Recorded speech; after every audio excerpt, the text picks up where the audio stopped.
नमस्कार, भूमि आईएएस में आपका स्वागत है। हाल ही में संसद ने जन विश्वास अधिनियम 2022 कानून बनाया है।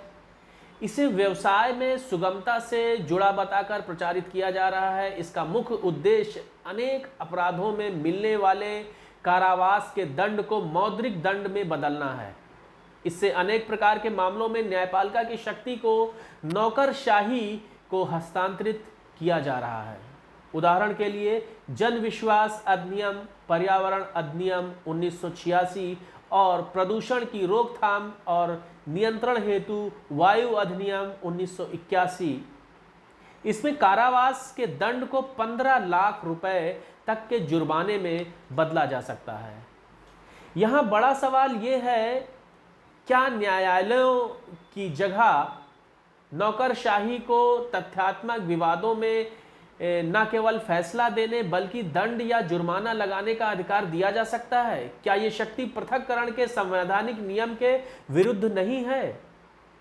संविधान के अनुच्छेद 50 में राज्यों से नियत समय में ऐसा किए जाने की अपेक्षा की गई थी, लेकिन स्वतंत्रता के कई वर्षों बाद भी आपराधिक मजिस्ट्रेसी कार्यपालिका के ही अधीन थी। अधिकांश राज्यों ने 1970 तक इसे प्रभावी बना लिया था, लेकिन तब भी कार्यपालिका 3 तरीकों से न्यायपालिका के अधिकारों पर कब्जा करने की कोशिश करती थी।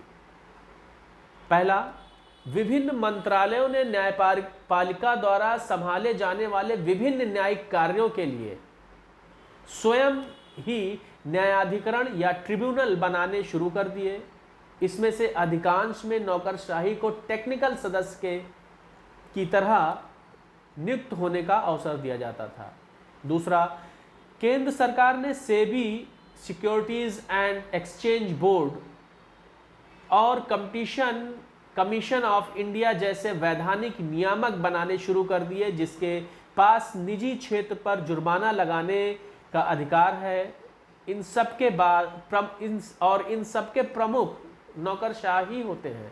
तीसरा था, केंद्र सरकार ने कई कानूनों में निर्णायक अधिकारियों की भूमिका निभाना शुरू कर दिया।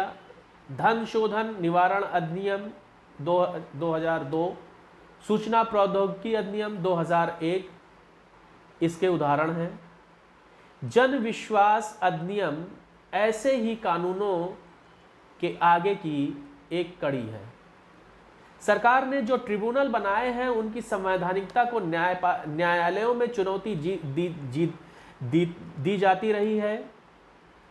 उच्चतम न्यायालयों का स्पष्ट तर्क है कि न्यायिक कार्य केवल एक ऐसे स्वतंत्र न्यायिक प्राधिकारी को ही करना चाहिए जो कार्यपालिका के नियंत्रण में नहीं है।